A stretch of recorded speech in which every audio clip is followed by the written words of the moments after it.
सनकादि ऋषियों ने कहा, हम आपको एक दृष्टांत के माध्यम से बताने का प्रयास करेंगे। एक आत्मदेव नाम के पंडित जी थे। आत्मदेवापुरे तस्मिन् सर्ववेद विशारदः श्रौते स्मार्तेषु निष्णातो द्वितीय इव भास्करः। एक आत्मदेव नाम के पंडित जी थे, बहुत ही विद्वान थे।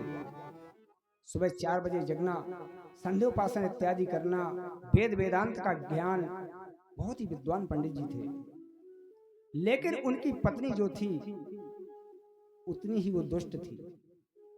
जितने पंडित जी सरल, उतनी ही पत्नी उनकी कुटिल। बात बात में झगड़ा कर लेती, बात बात में लड़ जाती। लेकिन घर में कोई पुत्र नहीं था। इन्होंने एक गाय पाल रखी थी, तो गाय को भी कोई बालक नहीं हुआ, कोई बछड़ा बछिया नहीं हुआ। इन्होंने एक तुलसी का वृक्ष लगाया, तौल तौल के पानी डालते, लेकिन वो वृक्ष भी सूख गया।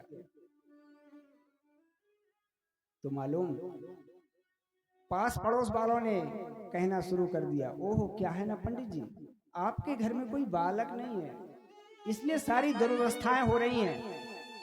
आप निपुत्री हैं, आपके संतान नहीं है, इसलिए देखो गाय भी बांझ हो गई, तुलसी का वृक्ष लगाया वो भी सूख गया। सज्जनों, इतने विद्वान पंडित जी बहम के वशीभूत हो गए।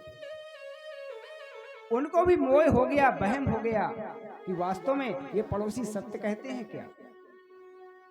एक दिन उन्होंने मन में विचार किया कि मैं वन में जा रहा हूं, आत्महत्या कर लूंगा। आत्मदेव ने घर का त्याग कर दिया, नितांत निर्जन वन में जाकर के बैठ गए। सोचने लगे कैसे मरूं, जल में डूब करके प्राण दे दूं, फांसी लगा लूं, जहर खा लूं, कैसे मरूं, क्या करूं। इसी चिंता में थे। उसी समय एक महात्मा जी आ गए। महात्मा जी ने ज्यों ही देखा तो पूछने लगे कि अरे ब्राह्मण देवता, तुम देखने में तो बहुत विद्वान लगते हो, लेकिन कथम रोदसी विप्रत्वम काते चिंता बलीयसी बदत्वम सत्वरम मह्यम स्वस्य दुःखस्य कारणम। बोले महाराज, आप क्यों दुखी हैं, कौन सा कष्ट है आपको, आप हमें बताने की कृपा करें। तो उसने कहा, महाराज मेरे कोई पुत्र नहीं है, मैं आत्महत्या के लिए यहाँ वन में आया हूँ। तो महाराज जी ने वेद वेदांत का ज्ञान दिया, सुनाने लगे, समझाने लगे। बोले हे ब्राह्मण देवता, अगर आपके संतान नहीं है तो गोविंद को अपना पुत्र बना लो, कन्हैया को अपना पुत्र बना लो। वास्तव में संसार का पुत्र धोखा दे सकता है, अगर आपने कन्हैया को पुत्र बना लिया तो कभी धोखा नहीं दे सकता। अनन्य ममता विष्णु ममता प्रेम सागरा भावस्य एव सांद्रात्मा बुधै प्रेमान्य गद्यते। इसलिए परमात्मा आपकी सहायता करेगा, मदद करेगा, तो गोविंद को अपना पुत्र बना लो। जिसको जो संबंध अच्छा लगे बना लो। कहते हैं द्रौपदी ने सखा कन्हैया को बनाया तो हमेशा सहायता किए, यशोदा ने लाला बनाया, मीरा ने पति के रूप में स्वीकार किया। तो जिसको जो संबंध अच्छा लगे तो कन्हैया से जोड़ लो, वास्तव में जीवन धन्य हो जाएगा। बोले वाह महाराज, हमने अपने मन की बात कही, दुख कहा, तो आप वेदांत बताना शुरू कर दिए। महाराज हमें तो पुत्र चाहिए, पुत्र चाहिए, पुत्र चाहिए। आप संत हैं, अगर आपका आशीर्वाद हो जाए तो मेरे घर में पुत्र हो जाएगा। अगर जिस घर में बच्चे की तोतली बाणी सुनने को न मिले तो क्या वो घर भी कोई घर होता क्या? जिस घर में रौनक झुनक पायल न बजे तो क्या वो भी कोई घर होता क्या? तो आप कृपा कर दो ना, आप आशीर्वाद दे दो कि मेरे घर में संतान हो जाए। तो महाराज जी ने कहा कि देखो ये सब व्यर्थ की माया है। मुंचा ज्ञानम प्रजारूपम बलिष्ठा कर्मणो गति विवेकम तो सवा साध्यो त्यज संसार वासनम। बोलिए झूठ का ज्ञान है, हमारा पुत्र, हमारा पिता, हमारी पत्नी, हमारे बेटा, धन दौलत, ये सब झूठ है, मुंचा ज्ञान है। विवेकम तू समा साध्यो, विवेक को धारण करो। मालूम विवेक होता क्या है? विवेक का मतलब क्या है? विवेक होता क्या? विवेक का मतलब होता है, आप सभी लोग जानते हैं विवेक है क्या। जो घर में बर्तन रखा है, बर्तन में दाल या चावल आप लोगों का रखा होगा, जिस समय आप बनाने के लिए लाती हैं, माताएं बहनें सब जानती हैं, तो उसको पहले क्या करती हैं? वहां से निकाल करके सीधे कुकर में या पतीली में डाल देती हैं, या उसके पहले कुछ किया जाता है? थाली में उसको लिया और इस तरह करती हैं कि उसमें कुछ है तो नहीं है, कीड़ा तो नहीं है, कूड़ा तो नहीं है, तो निथारना विवेक कहलाता है। जो बुरी वस्तु है, बुरी चीज है हमारे अंदर, उसको अलग कर देना और अच्छी वस्तु को, अच्छे ज्ञान को धारण कर लेना विवेक है। अच्छे और बुरे का ज्ञान हो जाना विवेक है।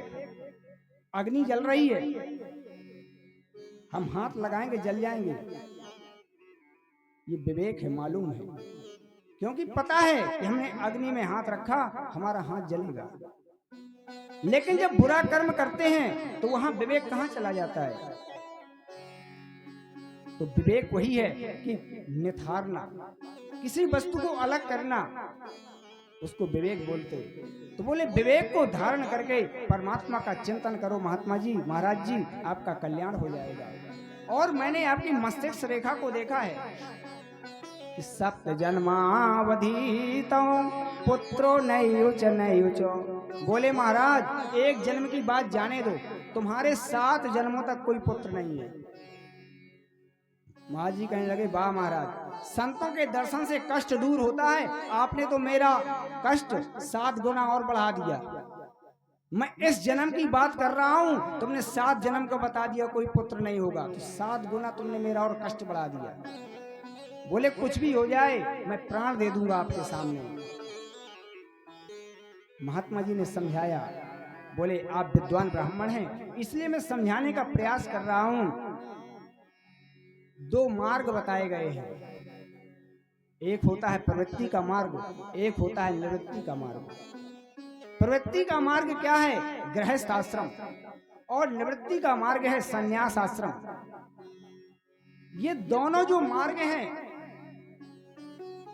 एक ही जगह गए हैं, दोनों मार्ग हमें परमात्मा तक पहुंचाते हैं, गृहस्थी का मार्ग और संन्यास का मार्ग। रास्ताएं अलग अलग हैं लेकिन गंतव्य स्थान एक है। अंतर क्या है? जब प्रवृत्ति के मार्ग में रहेंगे तो आपको सुख सुविधाएं मिलेंगी, खाने पीने को मिलेगा, संसार के सुख दुख देखने को मिलेंगे, रास नृत्य मिलेगा, रामलीला मिलेगी, नौटंकी मिलेगी, ऑर्केस्ट्रा मिलेगी, मेला मिलेगा, बाजार मिलेगा, दुकानें मिलेंगी। आप बढ़िया घूमते हुए चले जाइए, लेकिन रुक मत जाना। आपने बढ़िया चाट की ठिलिया देखी, खड़े हो गए, वहीं समय निकल गया। जैसे हमें महोबा जाना है, बाईपास निकल जाइए, कोई नहीं मिलेगा। और आप अंदर से आए तो आपको दुकानें मिलेंगी, मेला मिलेगा, बाजार मिलेगा, तो मन करेगा चलो थोड़ा समोसा खा लेते हैं, पकौड़ा खा लेते हैं, मिठाई खा लेते हैं। तो जो सुख भोग करके, भोगते हुए सुख को, जो परमात्मा के यहाँ जाने का रास्ता है वो गृहस्थ आश्रम है। लेकिन इसमें भटकने के चांस ज्यादा है। इसमें व्यक्ति भटक जाता है, अपने आप को भूल जाता है कि मैं यहाँ आया क्यों हूँ, किस लिए आया हूँ और मुझे जाना कहाँ है। और निवृत्ति का मार्ग है संन्यास मार्ग, ये सूखा मार्ग है। इसमें कहीं कुछ नहीं मिलना है, ना खाने को मिलेगा, ना पीने को, ना बैठने को, ना आश्रम, ना आराम, ना विश्राम। सीधा आपको गोविंद के पास पहुंचाएगा।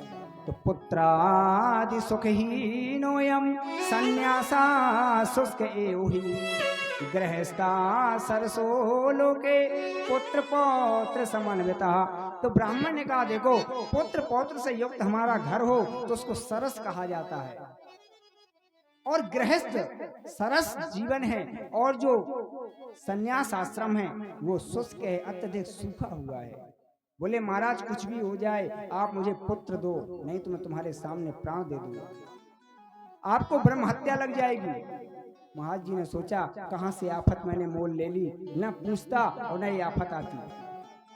बोले ठीक है तुम नहीं मानते हो तो ये मैं फल आपको देता हूँ, ये फल ले जाकर के अपनी पत्नी को दे देना, और परमात्मा ने चाहा तो आपको पुत्र हो जाएगा।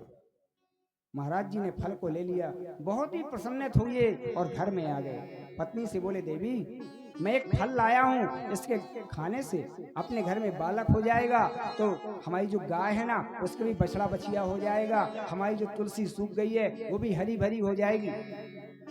लेकिन मालूम वो तो बहुत उल्टा थी, बहुत दुष्ट प्रवृत्ति की थी।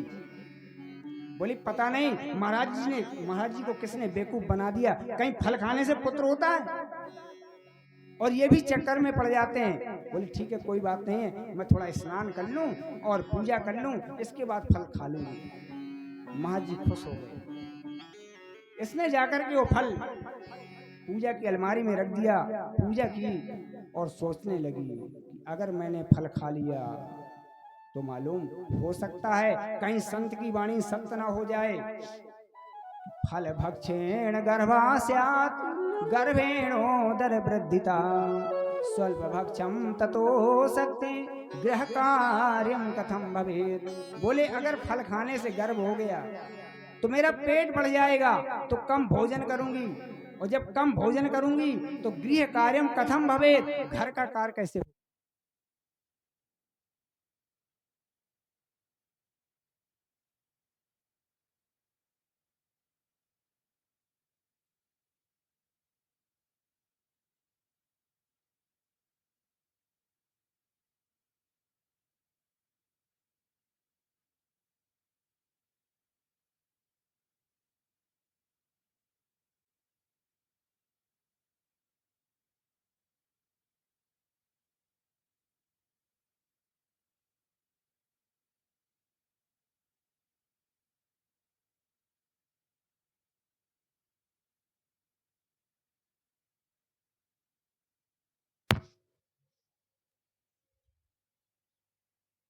श्री राधे। तो सोचने लगी, तरह तरह की कुतर्क करती कि कहीं मेरा पेट बढ़ जाएगा तो फिर मैं भोजन कम करूंगी तो घर का कार्य कैसे होगा। फिर मन में सोचने लगी कि तेरे यज्ञ चेदागतो गर्भा तदा में मरणम भवेत प्रसूतौ दारुणम दुखम सुकुमारी कथम सहे। बोले अगर गर्भ तिरछा हो गया तो मेरा राम नाम सत्य हो जाएगा, तो मैं ऐसा काम क्यों करूं जिससे मुझे मरना पड़े। तो इसी चिंता में बैठी थी तो उसी समय उसकी बहन आ गई। बोले बहन तुम इतनी चिंता में क्यों हो, क्या बात है। बोले पता नहीं, ये फल कहीं से पंडित जी ले आए हैं और कहते हैं ये खाने से बालक होगा। तो बोले चिंता की क्या बात है। बोली ये फल गाय को खिला दो तो फल की परीक्षा हो जाएगी, और मेरे कुछ समय बाद बालक होने वाला है तो मैं अपना पुत्र दे दूंगी और कह दूंगी मेरा पुत्र नष्ट हो गया, मर गया, गर्भ गिर गया, और मैं अपना पुत्र आपको दे दूंगी। बोले वाह बहन, बहन हो तो ऐसी हो, थोड़ी देर में मेरी सारी समस्याओं का समाधान कर दिया। ऐसी बहन भगवान सबको मिले। प्रशंसा करने लगी। यही किया, इसने वो फल ले जाकर के गौ माता को खिला दिया। तो मालूम कुछ समय बाद गौ के एक बालक हुआ, बहुत सुंदर बालक, पूरा शरीर मानव का और कान सिर्फ गौ के। तो उसका नाम पंडित जी ने गोकर्ण रख दिया। बोले गोकर्ण जी महाराज की जय हो। और 6 माह बाद उसने अपना पुत्र ला करके दे दिया। यहां पंडित जी के खुशी का ठिकाना नहीं रहा। बढ़िया ब्राह्मणों को बुलाया, वेदादि का पाठ कराया, प्रसन्न हुए, बहुत सारा दान दिए कि मेरे घर में पुत्र हो गया, पुत्र हो गया, पुत्र हो गया। दोनों बालक घर में बड़े हो रहे हैं। तो पिताजी ने सोचा अब मैं इस अपने बालक का भी नामकरण कर दूं। तुरंत धुंधली आ गई। बोले क्या है महाराज? बोले नामकरण करना है। तो बोले एक का नाम आपने रख दिया गोकर्ण, और इसका नाम मेरे नाम से मिलता जुलता होना चाहिए। मालूम, पिताजी की इच्छा होती है कि मैंने जितना ऐश्वर्य और जितना मैंने वैभव प्राप्त किया है उससे ज्यादा मेरा लड़का प्राप्त करे। तो बोले मैं तो इसका नाम परमात्मा देव रखना चाहता था। मेरा नाम आत्मदेव तो मेरे बेटा का नाम परमात्मा देव। बोले नहीं, ये आपसे मिलता जुलता नाम है, मेरे नाम से मिलता जुलता नाम रहेगा। तो उसका नाम धुंधकारी रख दिया। यत कालेन तौ जातौ तरुणौ तनया बुभौ गोकर्णा पंडितो ज्ञानी धुंधकारी महाखला। कुछ समय बाद कहते हैं एक तो बहुत बड़ा विद्वान निकला और एक बहुत बड़ा दुष्ट निकला। दोनों ने नाम कमाया, एक हुआ विख्यात और एक हुआ कुख्यात। यहां थोड़ा भूल हो गई धुंधली से। बेटा की परवरिश नहीं किए। शास्त्रों में वर्णन आता है कि नहीं मातृ समो गुरु, माता से बढ़कर के कोई दूसरा गुरु नहीं हो सकता। पहला गुरु बच्चे का है तो माँ है। माँ चाहे तो बच्चे को संत बना दे, माँ चाहे बच्चे को प्रवक्ता बना दे, माँ चाहे बच्चे को डॉक्टर बना दे, इंजीनियर बना दे, माँ चाहे बच्चे को जेब कतरा चोर या डाकू बना दे। क्योंकि प्रथम गुरु माँ होती है। और यही गलती हो गई, इसने उसको ठीक से परवरिश, ठीक से देख रेख नहीं की। मालूम, पहले धुंधकारी चिरंगों से खेलता। चिरंगा जानते होंगे आप, कांच की गोलियों से। माँ कहती ठीक है खेल बेटा, एक ही तो है। धीरे धीरे धीरे धीरे बिगड़ने की पहली सिद्धि है। अब दूसरी सिद्धि में पार हुआ। क्या? पत्ता खेलने लगा, ताश खेलने लगा। बोले ठीक है बेटा खेल, एक ही तो है। माँ ने नहीं रोका। जब ताश खेलने लगा तो धीरे धीरे जुआ शुरू कर दिया। बच्चे की बिगड़ने की तीसरी सिद्धि। माँ से प्रेम से मांगता, माँ पैसा दे देती। कभी कभी गला दबा के ले जाने लगा, माँ देते थी, ले जा, अकेला ही तो है, कितना खर्च करेगा। अब बड़े बड़े जुआ में जाने लगा सज्जनों, तो टेंशन बढ़ने लगी। अब ज्यादा पैसा आए कहां से, तो उसने पीना शुरू कर दिया। और जब पीना शुरू किया सज्जनों, तो अपने कर्म पथ से गिर गया, अपना मार्ग भटक गया। एक दिन पिताजी ने कहा बेटा तुम ब्राह्मण बालक हो, सत्कर्म करो, पूजा पाठ करो, संध्योपासन करो।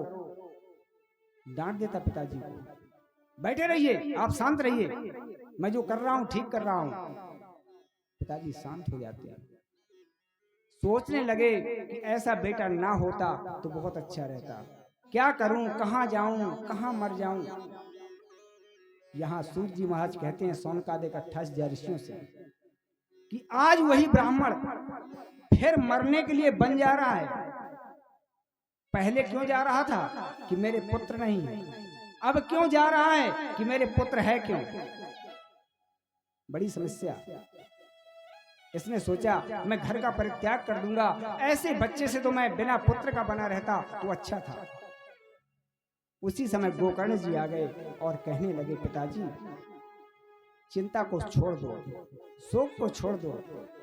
इतना सुंदर उपदेश किया गोकर्ण जी ने पिताजी को। बोले पिताजी देहे स्थिमांस रुधिरे अभिमतिम त्यजत्वम जाया सुतादिषु सदा ममतां विमुञ्चो पश्यानिशं जगदिदं क्षणभङ्गनिष्ठं वैराग्यरागरसको भवभक्तिनिष्ठा। बोले पिताजी, जो हमारा शरीर है ना, तो हड्डी मांस और रुधिर का बना हुआ है। अभिमतिम त्यजत्वम, इसका अपमान छोड़ दो।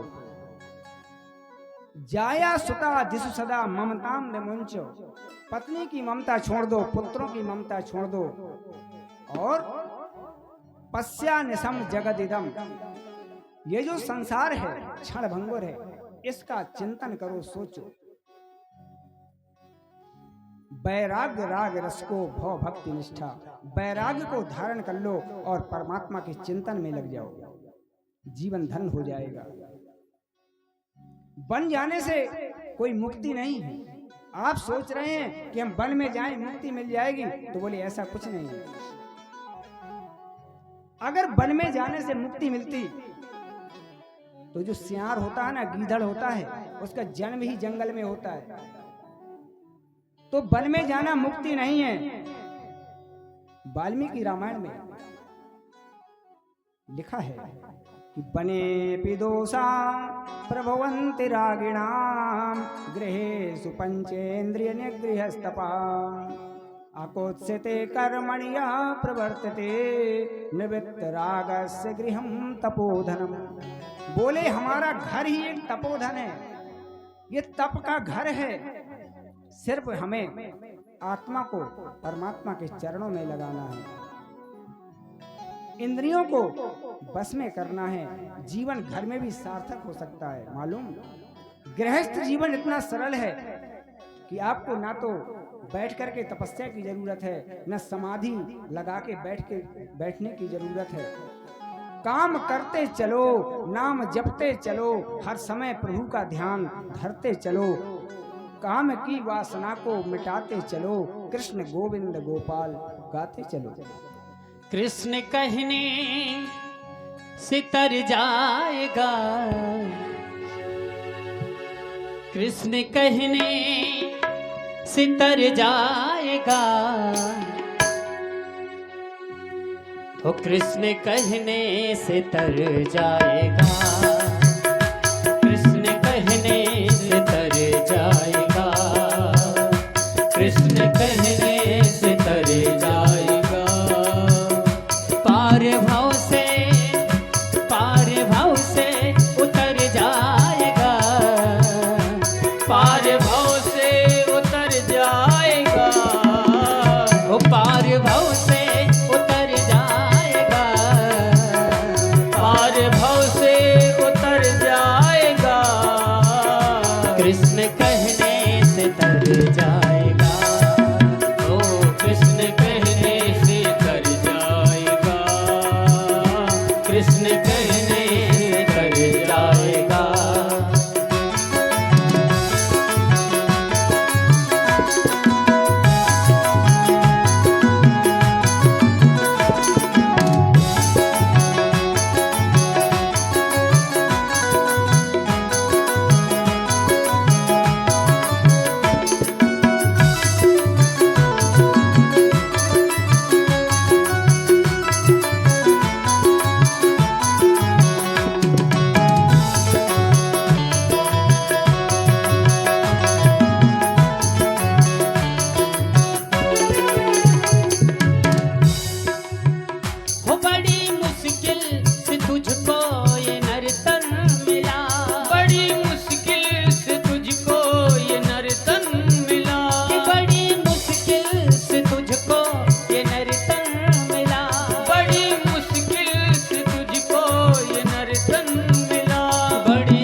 पता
जिस गली से गुजर जाएगा, जिस गली से गुजर जाएगा, जिस गली से गुजर जाएगा, पार भव से उतर जाएगा, पार भव से उतर जाएगा, कृष्ण कहने से तर जाएगा, कृष्ण कहने से तर जाएगा, कृष्ण कहने से तर जाएगा, कृष्ण कहने से तर जाएगा, पार भव से उतर जाएगा, पार भव से उतर जाएगा, कृष्ण कहने से तर जाएगा, कृष्ण कहने से तर जाएगा, कृष्ण कहने से तर जाएगा, कृष्ण कहने से तर जाएगा, कृष्ण कहने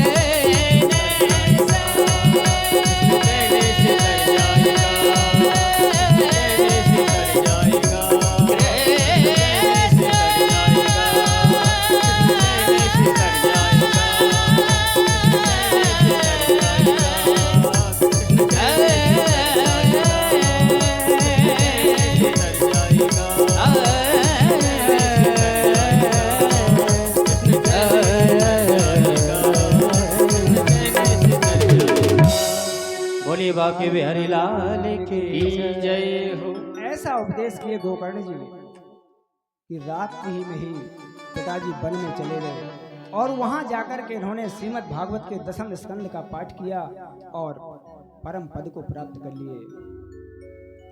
यहाँ माँ ने देखा कि पिताजी तो वन में चले गए, अब धुंधकारी घर में आता, माता से जबरदस्ती पैसा लेता और माँ ना देती तो उसका गला दबाने लगा। माँ ने सोचा कि पिताजी तो चले गए, अब मैं भी प्राण क्यों ना त्याग दूं, इसने जाकर के कुएं में आत्महत्या कर ली। अब धुंधकारी ने सोचा कि दोनों बाधाएं मेरी दूर हो गईं। मैं जो वैश्याचरण करता था अब उन वैश्याओं को अपने यहाँ रख लेता हूँ, अब कौन कोई रोकने वाला है। तो ये मालूम 5 वैश्याओं को घर में ले आया, घर में रख लिया। अब वैश्याओं को क्या चाहिए, ज्यादा धन। अब कैसे आए पैसा, तो मालूम ये डांका डालने लगा, बड़े बड़े डांका डालता। मालूम ऐसा लिखा है भागवत में कि जिस समय वो नगर में निकलता तो सब 1 मिनट में दरवाजा बंद कर लेते। यहां तक कि अगर बच्चा दूध नहीं पीता तो माँ कहती बेटा जल्दी पी ले दूध, नहीं तो धुंधकारी आ जाएगा। तो डर से बालक दूध पी लेता। इतनी दहशत फैला दी पूरे राज्य में उसने। बहुत सारा धन लाता, लेकिन उन पत्नियों ने सोचा, वैश्याओं ने, कि एक दिन ये पकड़ा जाएगा तो हम भी साथ में दंडित होंगे, तो हम ही क्यों ना इसको मार दें। तो 5 ने सलाह बनाई और रात्रि में ज्यों ही धुंधकारी आया, इन्होंने मजबूती से उसे चारपाई में बांध दिया। लेकिन मालूम इतना दुष्ट था, साधारण मरता भी नहीं कि जल्दी मर जाए। अब इन 5 ने सोचा कि अगर ये बच गया तो फिर हमको ये जीवित नहीं छोड़ेगा। तो मालूम क्या किया उन 5 ने कि तप्तांगार समूहाश्च तन्मुखे ही विचिक्षुपु अग्नि ज्वालाति दुखेनो व्याकुलो निधनम गता। इन्होंने जलती हुई लकड़ी के अंगारे उसके मुंह में ठूंस दिए, तो अग्नि की वजह से धुंधकारी मर गया। इन्होंने उसके शरीर को काटा और वहीं पे गड्ढा करके खोद के गाड़ दिया। सारा धन अपने कब्जे में ले लिया। अब सोचने लगी कि अपना धन बांट लो और धीरे धीरे एक एक करके यहां से निकल लो। मोहल्ला के लोग पूछने लगे, आजकल धुंधकारी नहीं दिखाई देता, कहां गया? बोली वो सुदूर प्रांत में कहीं चला गया है कमाने। बहाना बना देती और मौका देखा, इन्होंने सारा धन लिया और वहां से 5 वैश्याएं चली गई। ये प्रेत बन गया। जो गोकर्ण जी थे वो तीर्थ यात्रा से वापस आए। इन्होंने सोचा कि चलो हमारा जो घर है उसी में आज रात्रि में विश्राम करते हैं। तो ज्यों ही विश्राम के लिए वहां पहुंचे तो सज्जनों एक विचित्र छाया इनको दिखाई देने लगी। कहीं वो भैंस बन जाता, कहीं भेड़ बन जाता, कहीं हाथी बन जाता, कभी राजा बन जाता, कभी अग्नि बन के सामने खड़ा हो जाता। तरह तरह के वेश बदलने लगा। तो इन्होंने पूछा, गोकर्ण जी ने, कस्तमोग्र तरो रात्रौ पुतो या तो दशा में माम के वह प्रेता पिशाचो वा राक्षसो सीति संसना। बोले तुम कौन हो? राक्षस हो, पिशाच हो, प्रेत हो, मुझे क्यों बार बार डरा रहे हो?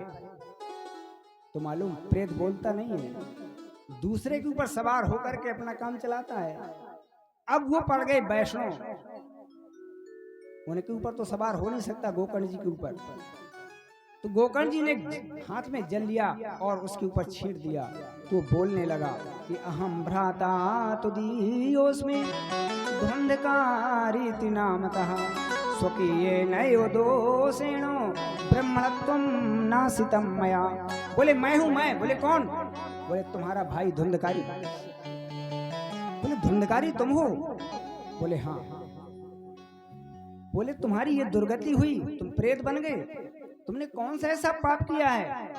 तो धुंधकारी कहने लगा, भैया ये पूछो कि मैंने कौन सा पाप नहीं किया है, ये मत पूछो कि आपने कौन सा पाप किया है, आप तो ये पूछो कि तुमने कौन सा पाप नहीं किया है। बोले संसार में जितने पाप हैं कोई नहीं बचे, सब कुछ तो मैंने किए हैं और उसी से मेरा ब्रह्मत्व नष्ट हो गया और मैं एक प्रेत बन गया। भैया मुझे मुक्ति का कोई उपाय करो, क्योंकि इस शरीर में मुझे बड़ी तकलीफ है। सुबह हुआ, इन्होंने सूर्य भगवान को अर्घ दिया और पूछने लगे कि किस उपाय से धुंधकारी का मोक्ष होगा। तो तुरंत सूर्य भगवान कहने लगे, आकाशवाणी हुई, श्रीमद् भागवतान मुक्ति सप्ताहम वाचनम कुरु। बोले श्रीमद् भागवत की कथा से इसकी मुक्ति होगी, 7 दिन इसका वाचन करो, साप्ताहिक ज्ञान यज्ञ कराओ। कहते वहीं पर सुंदर सवेरे गद्दी बनाई गई और मंचासीन हो गए गोकर्ण जी। और इन्होंने संकल्प लिया कि भाई धुंधकारी तुम जहां कहीं भी हो, आपके निमित्त कथा हो रही है, आप बैठ करके कथा सुनो। तो मालूम पीछे एक 7 गांठ का बांस लगा हुआ था, उसमें धुंधकारी जाके बैठ गया। पहले दिन की कथा प्रारंभ हुई और समाप्त ज्यों ही हुई तो प्रथम ग्रंथि भेदनम, दूसरे दिन की कथा में द्वितीय ग्रंथि भेदनम। इसी प्रकार 7 ग्रंथियां 7 दिन की कथा के उपरांत अपने आप फट गईं और उसमें बैठा हुआ धुंधकारी देव बनकर के प्रकट हो गया। देव बनकर के प्रकट हो गया और सुंदर विमान आया और भगवान के पार्षदों ने कहा, धुंधकारी आइए विराजिए विमान में, हम तुम्हें लेने बैकुंठ के लिए आए हैं। धुंधकारी जाने लगा तो मालूम गोकर्ण जी को अच्छा नहीं लगा। बोले रुक जाओ, ये क्या कर रहे हैं आप? बोले महाराज इसने 7 दिन कथा सुनी है तो इसको मोक्ष हो गया है, मुक्ति हो गई है। तो गोकर्ण जी ने कहा कि अत्रयो बहवा सन्ति श्रोतारो मम निर्मलाः आनीतानि विमानानि नाते साम युगपद कुतः। बोले यहाँ हमारे हजारों श्रोता बैठे हैं और विमान खाली धुंधकारी को आया, ऐसा भेदभाव परमात्मा के यहाँ भी।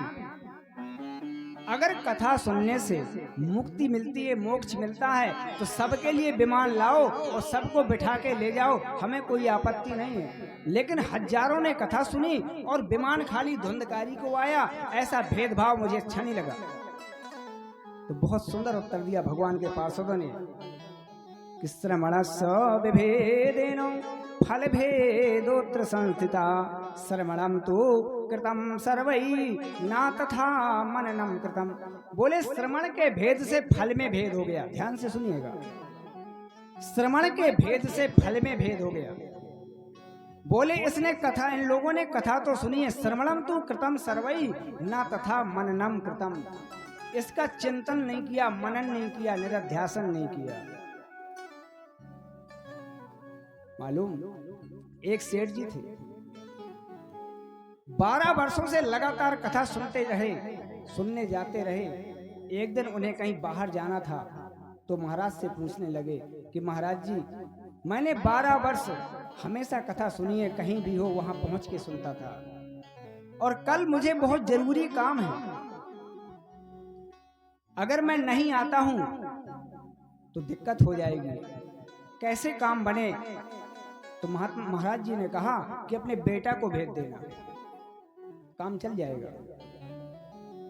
तो बोले महाराज यदि बेटा आया और उसने कथा को सुनी और वो बीतराग संत बन गया, महात्मा बन गया, तो बोले भले आदमी, तुमने 12 वर्ष तक कथा सुनी तब तो कोई अंतर नहीं पड़ा, तुम महात्मा नहीं बने, और तुम्हारा बेटा एक दिन कथा के लिए आएगा तो संत बन जाएगा, महात्मा बन जाएगा, वैराग्य आ जाएगा। बोले महाराज मैं कथा तो सुनता था लेकिन वहीं झरिया के चला आता था, लेके नहीं गया, मैं खाली सुनता था। तो इस प्रकार के श्रोता नहीं बनना है। एक मूर्ति बनाने वाला था, उसने 20-20 किलो की पीतल की मूर्ति बनाई और ले जाकर के बाजार में रख दी बेचने को। बोले भाई इसका मूल्य क्या है? तो पहली मूर्ति का बताया, बोले इसका मूल्य है 1000 रुपया। बोले दूसरी का, बोले इसका है 51,000 रुपया। तो बोले क्या वजन ज्यादा है इसमें? बोले नहीं, दोनों 20-20 किलो की हैं। तो बोले इतना अंतर कैसे हो गया? एक तुम 1100 की दे रहे हो और एक 51,000 की दे रहे हो, अंतर क्या है? तो बोले ये तो परखने वाला परखेगा। उसी समय एक संत निकले, इन्होंने एक सुतली ली, सुतली को बर लिए और एक मूर्ति के कान में डाली, वो सुतली इस कान से बाहर निकल गई। बोले ये 1100 रुपए की। बोले बिल्कुल सही। दूसरी मूर्ति के कान में डाली, वो सुतली अंदर चली गई, बाहर नहीं निकली।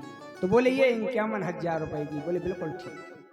तो जो श्रोता कथा को सुनते हैं और हृदय में धारण करते हैं, हृदयंगम कर लेते हैं, वो तो मूर्ति 51,000 की है, और जिसने यहाँ से सुना और यहाँ से निकाल दिया उसकी तो कीमत कुछ होती ही नहीं। तो बोले श्रवण के भेद से फल में भेद हो गया है। यहाँ गोकर्ण जी ने पुनः कथा प्रारंभ की। सभी जो श्रोता थे रोने लगे, कहने लगे महाराज आप तो कथा सुनाओ, अब हम मन से कथा को सुनेंगे, आज के बाद अब कभी हम बीच में बात नहीं करेंगे, कथा के समय में हम आपस में बातचीत नहीं करेंगे, शांति से कथा को सुनेंगे, एकाग्र होकर के सुनेंगे। आप तो सुनाइए तो सही। आज से झूठ बोलना बिल्कुल बंद, कम तौलना बिल्कुल बंद, पाप करना बिल्कुल बंद। आप तो महाराज कथा सुनाइए। कहते हैं ज्यों ही गोकर्ण जी ने पुनः कथा को प्रारंभ किया, हजारों विमान आए और सबको लेकर के गोकर्ण जी परम धाम को चले गए। बोले गोकर्ण जी महाराज की जय हो।